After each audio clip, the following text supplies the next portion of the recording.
करडे. कुठं राहिलाय? इथं वलाराळी. काय कोण आलं होतं प्रचारासाठी? रवी भाऊ कसा आहे उमेदवार? एक नंबर.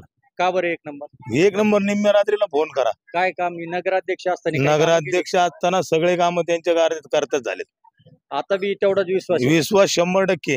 आणि त्याच्या प्रतिस्पर्धी जर एखादा त्याच्यापेक्षा चांगला उमेदवार असेल येऊ शकत नाही. 24 तास सेवेसाठी 6 भाऊ कधी बी सज्ज आहे. म्हणजे कामाचा माणूस. कामाचा माणूस. निम्म्या रात्रीला फोन करा कधी पण. 24 तास ऑन ड्युटी. म्हणजे त्यांच्या कामाने तुम्ही खुश आहात? खुश आहे. 100% खुश आहे. आणि आता पण 100% येणार आहे. आता ते नगरसेवकाच्या भूमिकेत येणार 100%. बरं, इथं काय अडचणी आहेत तुम्हाला? इथं आता अडचणी काहीच नाही. जरी असल्या तरी आमच्या वलाराळीचं सुजलाम सुफलाम करणारा एकमेव माणूस म्हणजे रवी ढोबळे.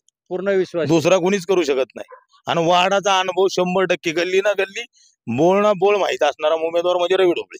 म्हणजे त्यांची कारकीर्द चांगली राहिलेली म्हणून तुम्ही त्यांच्या पाठीशी. त्यांच्या कायम पाठीशी 100%.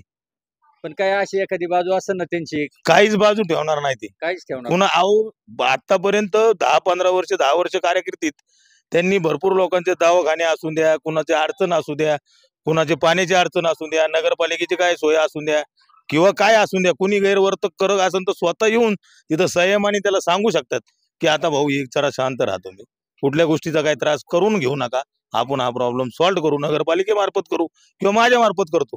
पण 100% यशस्वी कार्यक्रम म्हणजे रवी ढोबळे. म्हणले तुम्ही? वलाराळी. काय वाटतं आता हे नगरपालिकेची निवडणूक लागली आणि या निवडणुकीमध्ये बरेचसे उमेदवार आता तुमच्यापर्यंत येणार आहेत. असा कोणता एखादा उमेदवार तुमच्या भेटीला आला होता का? इथून मागचं नाही काय सांगता येणार आले की नाही, पण रवी भाऊ येऊन गेलेले. रवी भाऊ. हो, रवी भाऊ आले. रवी भाऊ तर नगराध्यक्ष होते. त्या कार्यकाळामध्ये तुमच्या या भागाचा काय विकास किंवा नाही काय केलंय कामं ना केली? त्यांनी, केलेलं आहे त्यांनी. त्याच्यामुळं मग इथून पुढं पण मतदान आमचं हे त्यांना राहील. कामाचा माणूस आहे. हो, कामाचे काम करणार. एक आवाज दिला की उभे राहतील. अच्छा. तर काय भाऊ येणाऱ्या काळामध्ये महिलांसाठी काय काम केलं पाहिजे असं वाटतं तुम्हाला? अं, करतील ते, त्यांना जे योग्य वाटेल ते नक्कीच करतील ते. इथल्या काय अडचणी आहेत बाबा तुम्हाला? वेळच्या वेळेत पाणी येतं का? नगरपालिकेचे रस्ते व्यवस्थित आहे हो, का? येतं आणि जरी काही प्रॉब्लेम असले तर ते उभे राहतील, 100% आम्हाला गॅरंटी आहे. म्हणजे तुमच्या मनातला उमेदवार नेमका काय सांगताय तुम्ही? रवी भाऊ ढोबळे. माझं नाव संतोष विष्णू गायकवाड. कुठं राहिलाय? मी राहायला बुरुडाळीमध्ये आहे. पण रवींद्र हे जे ढोबळे आहेत, हा. हे माझे वर्गमित्र आहेत. बर. म्हणजे आम्ही 4थी पासनं एकत्र शिकलेलो आहे. आता नगरपालिकेची निवडणूक लागलेली आहे. हं. रवींद्र ढोबळे याच्या अगोदर नगराध्यक्ष होते. भरपूर कार्यकर्ते कसे होते त्यांचे? लय म्हणजे काम करण्याची चांगली त्या माणसाला समज आहे. तळागाळातल्या माणसांना घेऊन काम करण्याची एक उमेद आहे त्यांची, आणि आम्ही त्यांच्या मागे आहे. काय वाटतं नगराध्यक्ष पदामध्ये आणि नगरसेवक म्हणून आता तुमच्या प्रभाग क्रमांक 9 मध्ये उभे आहेत. काय वाटतं जनता परत त्यांना आपला कौल देईल का? निश्चितच. कारण की माणूस जे काम करतो त्याच्या मागं जनता 100% उभी असते. जो माणूस काम करणार आहे त्याच्या मागं जनता राहणारच आहे ना. नेमकं काय कामाची अपेक्षा आहे तुमच्या वॉर्डामध्ये? काय आता अडचणी आहेत की ज्याला रवींद्र ढोबळे न्याय देऊ शकतील का? असं काय काम राहिलेली आहेत? काम तर भरपूर त्यांनी केलेले आहेत, तसे काम ठेवलेले नाहीत.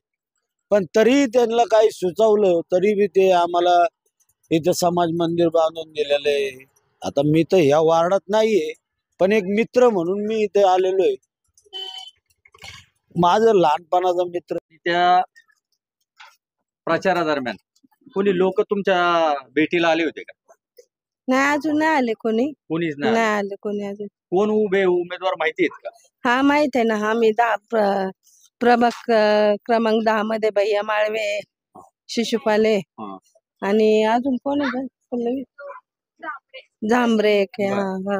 आता उमेदवार तर माहिती आहेत, हम्म. पण असा कोणता नगरसेवक आहे येणाऱ्या काळात की तो आपल्याला मदत करू शकतो, आपल्या अडचणीला उभा राहू शकतो, असं काही एखादं नाव? आता तसं नाव कसं सुचवणार आपण डायरेक्ट? नेमकं आता कोणासंग बोलणं झालं असेल, कोणाच्या कामाची पद्धत किंवा कोणाच्या भेटीगाठी किंवा अडचणीच्या काळात उभा राहिलेला एखादा नगरसेवक म्हणून आता नाव सांगताय काय? स्वप्नील माळवे. स्वप्नील माळवे हा. ते वकील आहेत. बरोबर ना? वकिलेचा किंवा शिशुपाल पण आहेत. शिशुपाल पण आहे. हा. काय वाटतंय, एक महिला आहे ती- तसं तुम्हाला सांगू का मी, हा, हा. आता जरी मतदान नसलं ना, आपल्या मल्लवताई आहे ना, त्या पण खूप मदत करतात आणि नेहमी वेळोवेळी फोन उचलतात. बरं. त्या पण हे करतात. हा, हो. काय अडचणी आलं तर लगेच हे करतात हा, त्या. हा. हा. शिशुपाल बी आता या नौका चेहरा आहे. नौका आहे, पहिल्यांदाच नौका आहे. निवडणुकीला हा सामोरं बरोबर आहे. हा, नौका चेहरा आहे एकदम. पण हो. त्यांचं कामाचा चेहरा येणाऱ्या काळात दिसेल का? कामाचं त्यांच्या आता हे झालं, होणारच ना, करणारच ना काम ते. हा, हा. आणि शेजारी म्हणलं आम्हाला बोलता येईल आणि लगेच. प्रवीण शिशुपाल फाउंडेशनच्या माध्यमातून हम्म. त्यांनी मोठं महाआरोग्य शिबिर बी इथं केलेलं होतं. हो केलेले, हा केलेले होतो आम्ही शिबिरला. होते ना? होतो. हा. म्हणजे हे समाजसेवा किंवा हा, हे हा. याच्या व्यतिरिक्त पण ते मदतीला काय पुढे असतील असा असतात. तुम्हाला विश्वास आहे? हो असतात ना, मदतीला असतील. असतात. हो. ताज्या घडामोडी जाणून घेण्यासाठी शिवशाही न्यूज यूट्यूब चॅनलला सबस्क्राईब करा. आपण हा व्हिडिओ फेसबुकवर पाहत असाल तर फेसबुक पेज फॉलो करा आणि शिवशाही न्यूज.com या आपल्या वेबसाईटलाही भेट द्या.